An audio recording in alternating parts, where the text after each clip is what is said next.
আসসালামু আলাইকুম রহমতুল্লাহ। Welcome my channel nice TV servicing এর পক্ষ থেকে আপনাদেরকে আন্তরিক শুভেচ্ছা ও অভিনন্দন জানাইতেছি বন্ধুরা। তো যাই হোক, আমার সামনে দেখতেছেন একটা সিআরটি টিভির সার্কিট বন্ধুরা। এই সার্কিটটার মূল সমস্যা হইতেছে এসটি ক্যাপ বারবার চলে যায় আর 10 দিন 15 দিন পর পর চেঞ্জ করা লাগে। এই এসটি ভোল্টেজটা আমরা কিভাবে আজকে কমিয়ে দেব যাতে দীর্ঘস্থায়ীভাবে চলে, সেই প্রসেসগুলোই কিন্তু আজকে আমি শেয়ার করব আপনাদের মাঝে। আপনারা শুধু ধৈর্য সহকারে ভিডিওটা কন্টিনিউ করেন। নতুন টেকনিশিয়ান ভাইয়েরা আমি আজকে গ্যারান্টি দিয়ে যাচ্ছি বন্ধুরা, আজকের ভিডিওটা যদি আপনাদের কাজে না আসে তাহলে আমাকে আনসাবস্ক্রাইব করে দিবেন। তো নতুন বন্ধুরা আমার হাতের আঙ্গুলের দিকে একটু লক্ষ্য করেন, এখানে কিন্তু হরিজন্টাল সেকশন বন্ধুরা, এই জায়গাটা হরিজন্টাল সেকশন। তো যাই হোক, এই হরিজন্টালের তারগুলো ওখানে লাগা নেই, আমি নতুন তার লাগিয়ে দেখাইতেছি আপনাদেরকে।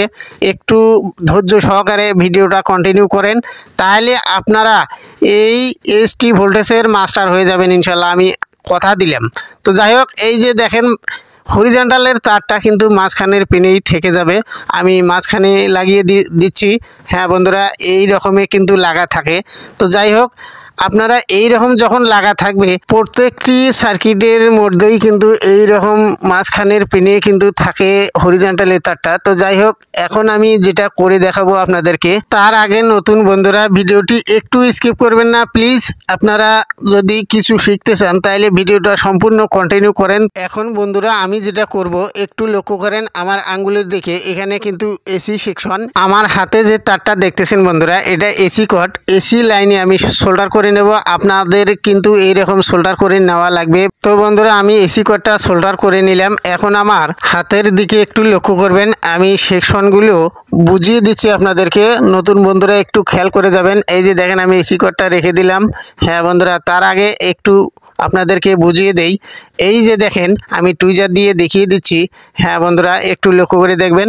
এই যে দেখেন ফ্লাই ব্যাগের যে 2 নম্বর পিনটি আছে বন্ধুরা, এই যে দেখেন 1 নাম্বার থেকে 2 নাম্বার, এটা ধরে ধরে ধরে ধরে আপনারা আসবেন। এটা কিন্তু চলে গেছে আউটপুট ট্রানজিস্টরের মাঝখানের পিনে বন্ধুরা। এই যে দেখেন আমি দেখিয়ে দিলাম। হ্যাঁ বন্ধুরা, এই যে ধরে ধরে যাবেন, যাওয়ার পর এখানে এই যে দেখেন এখানে আমি এই জায়গাটাতে আমি প্রিন্টটা কেটে দেব। তার আগে বন্ধুরা আপনারা কেটে দেবেন কি দিয়ে, আমি ব্লেড দিয়ে কাটিয়ে দেখাইতেছি, আপনারা চাইলে ব্লেড দিয়ে কেটে দিতে পারেন। হ্যাঁ বন্ধুরা, আমি সুন্দরভাবে কেটে দিচ্ছি। একটু কেটে নিতে টাইম লেগে যাবে বন্ধুরা, আমি কাটিয়ে আবার আসতেছি। হ্যাঁ বন্ধুরা দেখেন, একটু লক্ষ্য করবেন ভালো করে।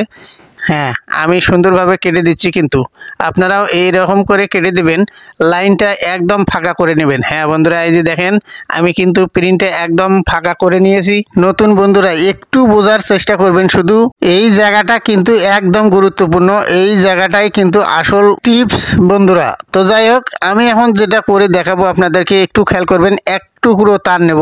হ্যাঁ বন্ধুরা, এই যে দেখেন এক টুকরো আমি তার নিয়েছি। এই তারটা আমি এখন এই আউটপুটের মাঝখানে আমি সোল্ডার করে নেব। এই যে দেখেন আমি আঙ্গুল দিয়ে দেখিয়ে দিলাম। এই যে এখানে আমি সোল্ডার করে নেব তারটার একটা মাথা। হ্যাঁ বন্ধুরা, একটি মাথা আমি সোল্ডার করে নিচ্ছি, একটু লক্ষ্য করবেন। এই যে দেখেন আমার সোল্ডার করা কিন্তু শেষ, আমি মাঝখানের পিনটাতে সোল্ডার করে নিলাম। পিনটা যেটা কেটে দিলাম আমি। এখন আমি যেটা করে দেখাবো আপনাদেরকে, এই যে দেখেন 1 নাম্বার পিনে, ফ্লাই ব্যাগের 1 নাম্বার পিনে আমি লাগিয়ে দেব। আপনারা এরকম করে লাগাবেন। লাগার পর যেটা হবে বন্ধুরা, এসটি ক্যাপে যে এসটিটা আসতো এখন আসবে 0.5%। আগে যদি 100% আসতো এখন আসবে 50%। তো যাই হোক, আমাদের এই কাজটা করে নিলে 50% যদি এসটি কমে যায় তাহলে 1 মাসের জায়গাত যদি আগে 1 মাস যাইতো এখন যাবে 6 মাস। তো আপনারা ট্রাই করে দেখতে পারেন, কাজ হবে ইনশাআল্লাহ, 100% গ্যারান্টি দিলাম। তো বন্ধুরা দেখেন আউটপুট সেকশনের যে মাঝখানের পিনটা এটা কিন্তু ফাঁকাই থেকে গেল, আর হরিজন্টালের তারটা কিন্তু ওই জায়গাতেই লাগা আছে, ওই রকমই লাগা থাকবে বন্ধুরা, আপনারাও ওইভাবেই লাগিয়ে দিবেন। এখন যদি এসটি আগে আসতো 100%, এখন আসবে 50%। এই যে দেখেন আমি হরিজন্টালের তারটা যেটা লাগিয়ে দেখিয়েছিলাম এটা কিন্তু জায়গাতেই আছে, আপনারাও এইভাবেই রেখে দিবেন। তো যাই হোক, আমি এখন যেটা করে দেখাবো আপনাদেরকে। হ্যাঁ বন্ধুরা, আমার কিন্তু এই কাজটা কমপ্লিট। এখন আমি একটা বডি লাইনে তার একটা সংযোগ করে নিলাম বন্ধুরা, সোল্ডার করে নিলাম। এখন আমি পাওয়ার ভোল্টেজটা মাপ দিয়ে দেখাবো। তার আগে বন্ধুরা একটা কথা বলতে ভুলেই গেছি, আপনারা যদি এই রকম কাজটি করে থাকেন তাহলে একটু কিন্তু ফোকাস কমে যাবে, লাইট কমে যাবে বন্ধুরা। একটু লাইট বাড়িয়ে দেবেন, তাহলে আর কোনো সমস্যা হবে না, একুরেট হয়ে যাবে। তো যাই হোক, আমি পাওয়ার ভোল্টেজটা কিন্তু এখন মাপ দিয়ে দেখাবো একটু। হ্যাঁ বন্ধুরা, এই যে দেখেন 110-এর রেজিস্ট্যান্সের মাথায় আমি ধরলাম, ক্যাপাসিটারে ধরলাম আর কি। তো যাই হোক, ভোল্টেজটা একটু দেখেন। হ্যাঁ বন্ধুরা, একুরেট ভোল্টেজ কিন্তু আছে এখানে। হ্যাঁ, আমি এখন 110-এর রেজিস্ট্যান্সের মাথায় ধরলাম। হ্যাঁ, একটু লক্ষ্য করে দেখেন মিটারে। হ্যাঁ বন্ধুরা দেখেন, এখানেও কিন্তু একুরেট 100 ভোল্ট দেখাইতেছে। এখন আমি মিটারটা ধরলাম রেজিস্ট্যান্সের উপরের মাথায়। হ্যাঁ বন্ধুরা, একটু লক্ষ্য করেন, এই যে দেখেন এখানেও কিন্তু 100 ভোল্টই দেখাইতেছে। তো যাই হোক, এই যে দেখেন আমি মাঝখানের পিনটা যে কেটে দিলাম, এখানেও কিন্তু ভোল্টেজ থাকবে বন্ধুরা, ভোল্টেজ একুরেট থাকবে, কিন্তু এসটিটা কমে যাবে। নতুন বন্ধুরা ভিডিওটি দেখে যদি বিন্দুমাত্র আপনাদের উপকারে আসে তাহলে অবশ্যই চ্যানেলটাকে সাবস্ক্রাইব করে রাখবেন, পাশে থাকা বেল আইকনটি বাজিয়ে দিবেন, আর একটি লাইক দিতে বন্ধুরা ভুলবেন না। ভালো থাকবেন, আসসালামু আলাইকুম রহমতুল্লাহ।